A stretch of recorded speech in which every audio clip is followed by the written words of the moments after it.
ভিডিওটিতে ক্লিক করার জন্য আপনাদেরকে জানাই অসংখ্য ধন্যবাদ। আপনারা দেখছেন আপনাদের প্রিয় ইউটিউব চ্যানেল wow007। তো ফ্রেন্ডস, সবাই কেমন আছেন? নিশ্চয়ই খুব ভালো আছেন। ইতিমধ্যে বড় আপডেট, রাজ্য সরকারি কর্মচারীদের ভিডিওটি সম্পূর্ণ দেখবেন।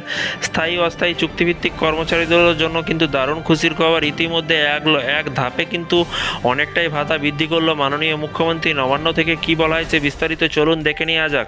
ডিএ না হলেও কিন্তু এক লাফে অনেকটাই কিন্তু বাড়লো ভাতা। দীর্ঘদিন পর কিন্তু বড় সিদ্ধান্ত রাজ্যের সরকারের। দীর্ঘদিন দাবির পরে কিন্তু বড় সিদ্ধান্ত নিল রাজ্য সরকার।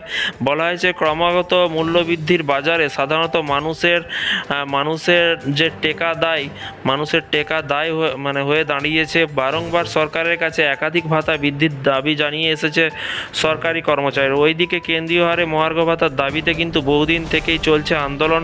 সেই আবহে কিন্তু কম্পিউটার প্রশিক্ষকদের কিন্তু ভাতা বৃদ্ধি করলো রাজ্য সরকার। রাজ্য সরকার। এক লাফে অনেকটাই বাড়ানো হলো ভাতার অঙ্ক। কতটা ভাতা বৃদ্ধি করলো সরকার চলুন দেখে নেওয়া যাক। লোকসভা ভোটের পর থেকে একাধিক দপ্তরে ভাতা বৃদ্ধি করেছে রাজ্য সরকার। সেই পথে হেঁটেও সম্প্রতি স্কুল স্তরে চুক্তিভিত্তিক কম্পিউটার প্রশিক্ষকদের কিন্তু ভাতা বাড়ানোর ঘোষণা এরই পাশাপাশি ঘোষণা করেছে। এবং পশ্চিমবঙ্গ সরকার এতদিন ধরে এই সকল প্রশিক্ষকদের কিন্তু 10,190 টাকা করে ভাতা পেতেন।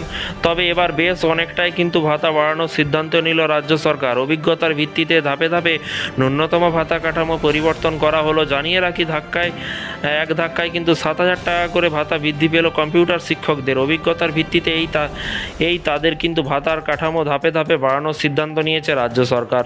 কোনো কর্মী যদি 5 বছর ধরে টানা কাজ করেন, ন্যূনতম বেতন হবে কিন্তু 21,000 টাকা। 10 বছর কাজ করেন তাহলে কিন্তু তার ন্যূনতম বেতন হবে 26,000 টাকা।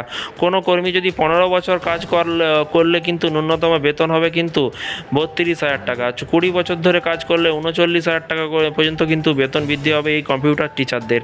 এছাড়াও এতদিন পর্যন্ত কোনো নিয়ম মেনে কিন্তু এই সমস্ত চুক্তিভিত্তিক কম্পিউটার প্রশিক্ষকদের বার্ষিক ভাতা বৃদ্ধি করা হতো না। এবার নিয়ম বেঁধে দেওয়া হলো। প্রতি বছর অভিজ্ঞতার ভিত্তিতে ভাতার কাঠামো কী হবে তা ঠিক করে দিল রাজ্য সরকার। এই বর্ধিত ভাতা চলতি বছরে এপ্রিল থেকে কিন্তু কার্যকর হবে বলে মনে করা হচ্ছে এবং সরকারের তরফে জানানো হয়েছে। তো ফ্রেন্ডস, বিষয়টি বুঝতে পারলেন। আপনারা কোন ডিপার্টমেন্টে কাজ করছেন নিচে কমেন্ট বক্সে কমেন্ট করে জানাবেন। যখনই আপনাদের নতুন আপডেট আসবে বা বেতন বৃদ্ধি বা কোনো আপডেট আসবে, অবশ্যই আপনাদেরকে ভিডিওর মাধ্যমে জানানো হবে। তাই চ্যানেলটিকে সাবস্ক্রাইব করে পাশে থাকা বেল আইকনটিতে প্রেস করে রাখতে ভুলবেন না। আপনারা কোন ডিপার্টমেন্টে স্থায়ী অস্থায়ী চুক্তিভিত্তিক কর্মচারী না আপনারা স্থায়ী কর্মচারী, অবশ্যই নিচে কমেন্ট বক্সে উল্লেখ করবেন। Thank you.